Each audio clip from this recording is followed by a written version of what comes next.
evening, everyone. Welcome to our MPC online Bible study. I am Matthew, the lead and teaching pastor here at Mansfield Pentecostal Church, where every Tuesday night we have a thought to think about, a question to ponder, and a text to study. I've said this before, if you're not part of a life group, why not get involved in the life group, and you can maybe go through this material, this learning in your life group, and discuss the questions.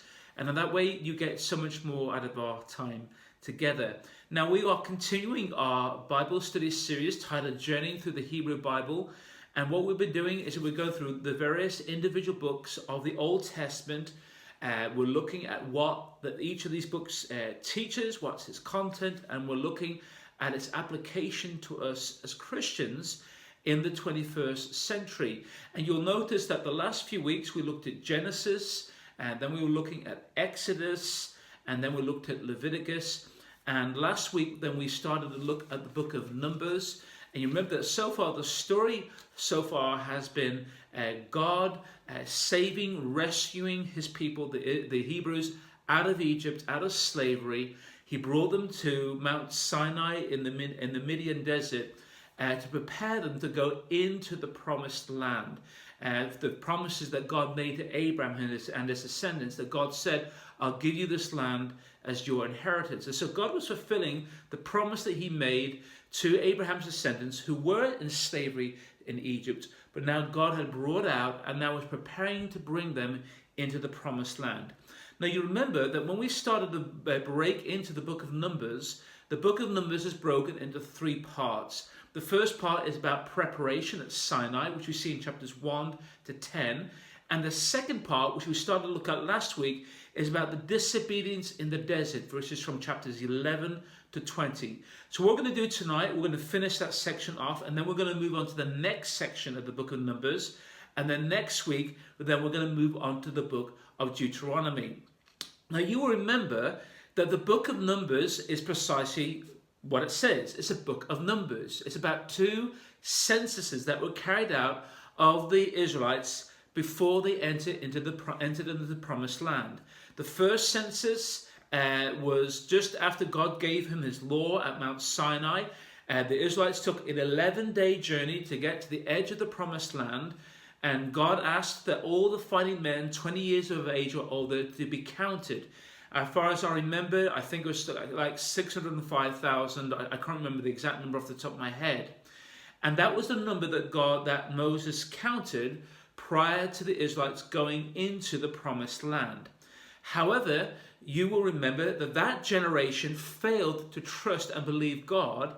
And so 40 years later, the second generation would come to the promised land, and there was another census of the Israelites who before they went into the land. And so the story of Numbers is a story between those two censuses. Now you remember that when we started to look at the second section of Numbers, which is the disobedience in the desert, we saw that first generation, they failed to enter the promise of God because of ingratitude and because of unbelief. They were complaining to God about the food that God provided for them with the manna. And then when they entered to the edge of the promised land, they didn't believe that God was able to help them to conquer the land. And so we're picking up from there from last week. And what we're going to be looking at throughout the course of the night, we're going to look at another 4 more lessons, in addition to the 2 lessons we looked at last week, that we can learn from the Israelites and their wandering in the wilderness, and how this impacts upon the Christian life, and particularly for us moving forward in the purpose and plan of God. And so the third lesson that we can learn from the book of Numbers is a lesson in followership. A lesson in followership. In other words, how to be a good follower of the leaders that God puts over us. Now you remember that last week that the Israelites refused to believe God, that God was able to help them to enter into the promised land. They said we were like, the spies came back with a bad report. They said we looked like grasshoppers in our own eyes. And because of unbelief, discouragement came into the camp, and the Israelites disobeyed God from wanting to go into the promised land. God was so angry with that generation that God says, all right, that's it. I've had enough. Turn around, go back out into the wilderness. And as I mentioned last week, what was meant to be an 11-day journey would take them 40 years. On the back of that, we have this lesson of followership. Because there are many in the Israelite community who felt that they should have gone into the promised land, who felt that they were ready, that there was nothing wrong with them, that they were right before God, and that it was presumptuous of Moses to think that he knew better, that Moses knew that, that he has his hotline to God. Why should he be the only one who can talk to God? Can't we all listen to God? And so there was a bit of murmuring in the Israelite community, and that murmuring was directed against Moses in the belief that it was Moses' fault why they were not entering into the promised land. And so we see three individuals, Abiram, Kohath, Dathan, and Abiram, who were of the tribe of Levi. And along with them, there were 250 other followers who were all Levites.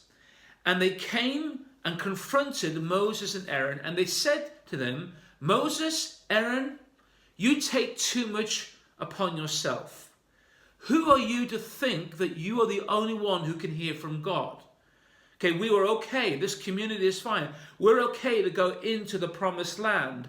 And we don't think that you are leaders who are worthy to take us into the promise that God has for us. And so there's mutiny in the house.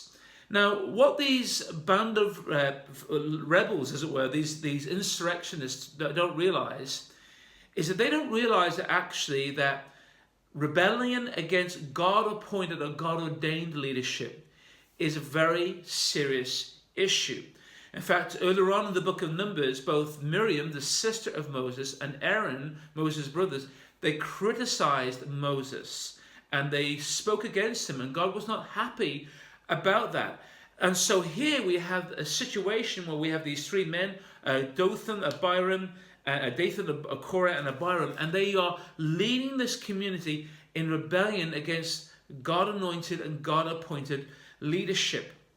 And so the Lord says to Moses, just tell them to come to the tent of meeting, okay? And invite them to come, and I will show them who is holy before me. And I will show them whom I have appointed to be leaders of this community. And so Moses calls these 250 people to see him and the three ringleaders. The 250 arrive at the tent of meeting, and they bring these censers, as it were, these like plates into God's presence to see whom God will choose to be holy unto him and to lead the community of Israel. But the other three, Korah, Dathan, and Abiram, refused to respond to Moses' instruction and did not come. It says, we're not following your instructions, Moses. We don't believe you're a legitimate leader. Moses then tells the whole Israelite community, step away from the tents of these men. God is going to do a new thing that you've never seen before. And God did something new that he'd never seen before. The ground opened up and swallowed the tents of these men and their families, and they were swallowed up. And that was the result of their rebellion against God. And then these 250 people who rebelled against the leadership, who followed the lead of these men, the Bible says that fire came out of the presence of God, out of the tabernacle of God, and consumed them, completely destroying them. Well, God's a holy God, isn't he? Okay? You don't mess with God at all. What is even more ironic in this situation is that the rest of the Israelite community blamed Moses for the death of these men. And so they rose up against Moses and Aaron, and at which point God is about to destroy the Israelite community. And Moses says to Aaron, you need to go into the tabernacle at the altar of incense, and you need to take some incense, and you need to run around the camp to atone for the sin of the Israelite camp. And so as Aaron is doing this, he is atoning for the sin of the complaining, the grumbling of the Israelite camp, and it prevents more people from dying from a plague that God sent out amongst them. Now, just to resolve this whole issue of this ongoing leadership problem that was happening in the community of Israel, the Lord then says to Moses Moses, tell each of the tribal leaders of Israel to bring a staff or a rod into my presence at the tent of meeting. And the Lord says that the staff and the rod that buds, that is the tribe that I have chosen to lead this community at this time for this season. And so each of the tribal leaders, they brought the staff and the rods. Aaron brought his staff for the tribe of Levi, all the different leaders. And the rod that blossomed was that of the tribe of Levi for the house of Aaron. And so God was making a clear point. He was establishing to this community that I've appointed Moses and Aaron to be leaders of this community, and you need to follow their lead and listen to their voice. And so there's a real lesson for all of us here when it comes to our response to leadership. The Bible commands us to respect those in leadership. No leaders are perfect by any means. And yes, as we're going to see in a moment, God holds leaders to a much higher standard. And that leaders can be disqualified from leadership. And it's important to see that. But there's also a responsibility upon followers to honor God-appointed and God-ordained leadership. And so we see in the book of Numbers a lesson in followership. The second lesson, or the fourth lesson I should say we see, is also a lesson in leadership. As I mentioned earlier on, God sets a higher standard for leaders than he does for those who are followers. And the people complain to Moses and they say to Moses, Moses, we're going to be dying of thirst here. Why did you bring us out in the wilderness for us to thirst? And it was a place called Meribah. And so at Meribah, Moses comes before God and says, God, what am I going to do? These people need water to drink. And the Lord says to Moses, Moses, you are to go to the rock of Meribah and you are to speak to the rock. And when you speak to the rock, water will come out and flow to the people. Now Moses was so annoyed, he was so angry at everything that was happening, and angry at the people, and rather than actually respond and speak to the rock that Moses told him to do, he was so angry. He says, "You vipers!" He said, "You brood of vipers!" He says, and in anger he took his rod and the staff and he struck the rock. And the rock split open and water came and to water the peoples. Now, God was not happy with this. God said to Moses, because you struck the rock instead of speaking to the rock, you did not honor my name as holy among the people. And therefore, you will not live to see the promised land. You're not going to actually enter into the promised land. Later on in the book of Deuteronomy, we see that Moses protested to God about this. And God says, I don't want to hear anything more about this, Moses. You're not coming into the promised land. And so we see here, there's a lesson of fellowship, of followers to the leaders, but there's also a lesson in leadership as well. God holds the leaders of his church, of his community, to a higher ethical standard.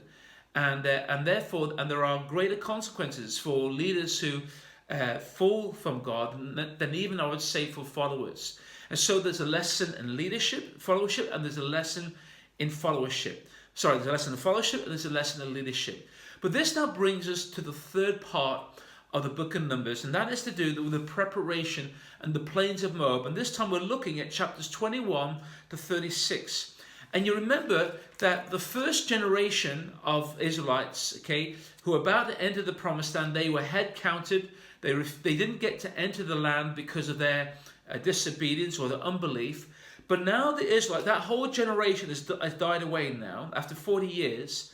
And their sons and their daughters of their second generation are growing up and are ready to come into the land that God has promised for them. And as they approach the promised land, they hit a number of obstacles. Firstly, they come across the descendants of Esau. You remember that Jacob had a brother and his name was called Esau? Well, he had some descendants who lived in the land of Edom, and the Edomites would not allow the Israelites to travel through their land to go into the promised land.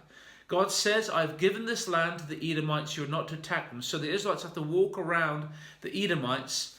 As they come around the Edomites, again to come near to the Jordan to cross into the promised land, they are encountered by another group of people called the Amorites. Again, the Israelites asked for permission, but the Amorites refused, and this time the Amorites go out to fight against the Israelites. And the Israelites defeat the Amorites, the king, Og, king of Bashan, and also another king called Sihon, king of the Amorites. And the Lord hands them over to the Israelites. But now we come to another lesson, and another two lessons for God's people moving forward into the promise that God has for them. And the next lesson, or the fifth lesson, is the lesson of moral purity. Because as the Israelites, after the Israelites had defeated the Amorites, there's another group of peoples to the north of the Israelites called the Moabites. The Moabites, the king of the Moabites was a king by the name of Balak. And Balak had heard the news of the Israelites defeating the Amorites. He had heard how God had led them in the wilderness for the 40 years. And Balak knew that he will not be able to defeat the Israelites militarily. But what he thought he could do was he could try and defeat them spiritually, and do so by invoking a curse on them. And so Balak hires a renter false prophet by the name of Balaam. He hires him from the land of Babylon, as far as I know.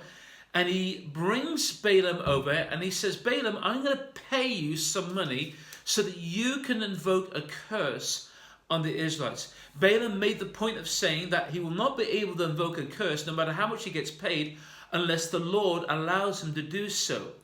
And so Balaam tries to invoke a curse, but each time God turns the curse into a blessing over the Israelite people. And so Balak is furious with Balaam. He says, I paid you this money so that you would curse the Israelites. But Balaam suggested, well, I tell you what, I can't curse them unless God will allow me to curse them. And so we can't destroy them from the outside, but what we can try and do is try to destroy them from the inside. And so he suggests, why don't you take some of the Moabite women and go into the Israelite camp, and these Moabite women can engage some of the Israelite men into sexual immorality that involves them making sacrifices to the false gods of the Moabite gods. And so we see there is a link between immorality and idolatry, a very subtle link there.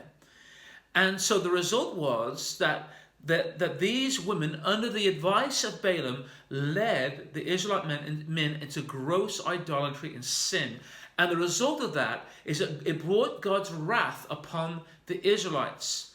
And so Balak followed the advice of Balaam. This happened. And nearly 24,000 people in the Israelite camp died as a plague as a result of this grievous sin. And so, but fortunately that was checked and was put right. And then Moses led the armies of Israel to fight against the Moabites and destroy them. And in the process of doing so, they also killed Balaam, the false prophet, as well. And so we see there's a lesson there in the importance of moral purity in moving forward in God's purpose. But also, sixthly, during this time of preparation in the wilderness of Moab, there's also a lesson in unity. This now brings us to the end of the book of Numbers.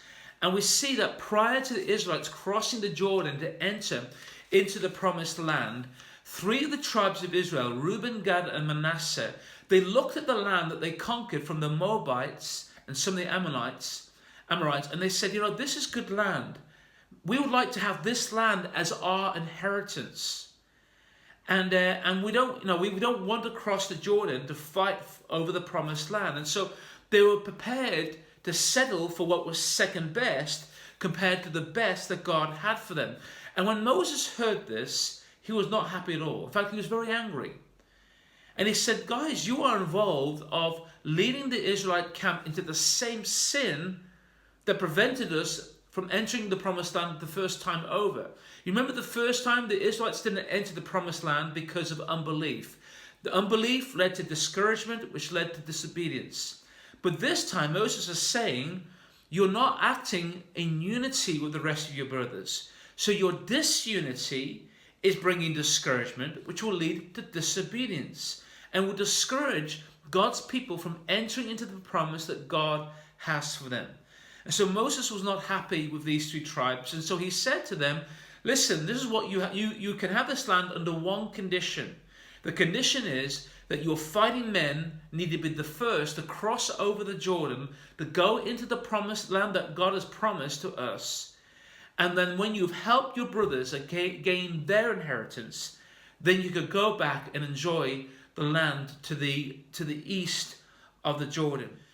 And so as we come to the end of Numbers, we see there are important lessons for us as believers, as Christians today, if we are to step into the fullness of God's promise for us and our lives. The importance of gratitude, that we are grateful to God for all that He's done and all that He continues to do to sustain us in our spiritual walk. The importance of believing God and believing the promises that He has given to us as His people and moving forward in the purpose He has for us. The importance of good followership. What's good followership about? Knowing how to honor and respect God-appointed leadership. The writer of Hebrews talks a lot about this, the importance of actually honoring those in leaders so that it's good for the well-being of the community. Also, the importance of leadership itself. God puts a higher standard upon leaders than followers. James says that not many of you should assume to be teachers, brethren, because you will be judged more strictly than those who are not teachers. And so God places a higher standard upon those who are called into leadership, and that's very important. As well as that, we also see the importance of moral purity, that if, as God's people, we're to move into the promise that God has for us, there has to be moral purity in our ethics, in our conduct, in our relationships. It has to be spotless. And then finally, we also see the importance of unity, that as God's people, we will never step into the fullness of what God has for us if we're not united, and we're not united in purpose and encouraging each other along that journey. And so there's some valuable lessons in the book of Numbers, particularly for us as Christians today. I believe that there are many churches in many parts of the world who are nowhere near as far as they should be in making an impact in their communities and touching their nation for the gospel of Christ, because they haven't learned many of these lessons in their spiritual communities. And so it's very important for gratitude, for faith in God, for followership, for leadership, for moral purity, for unity. Those are the lessons that we all to learn, taken from the book of Numbers, that we all need to learn to step into God's promise for our life. And in doing so, we don't leave a debt to the next generation, but actually we leave something that we can pass on to the next generation, who can build on that and who have a greater impact and go further than we ourselves have. Again, just summing up with the words of Paul in Corinthians when he said this, that these things happened to them as examples and were written down as warnings for us, on whom the culmination of the ages come. In other words, the book of Numbers is there for our benefit. It is there to teach us the important lessons that we need to learn to moving forward in the plan and the purpose that God has for each of our lives. Well, guys, we've looked at the book of Numbers. I found the book, I don't know about you, but I found it very interesting. Next week, we're going to be looking at the next book of the Torah, which is the book of Deuteronomy.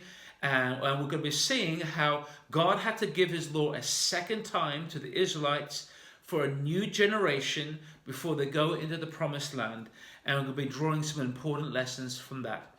Well, guys, that's a thought to think about. A question to ponder is as follows. How do you handle moments of doubt and discouragement in your own spiritual journey? What role does gratitude play in overcoming this? So how do you handle moments of doubt and discouragement in your own spiritual journey, and what role does gratitude play in overcoming this? And the text of study, I'd like you to read Numbers chapter 16, verses 1 to 5, verses 20 to 24, and verses 26 to 35.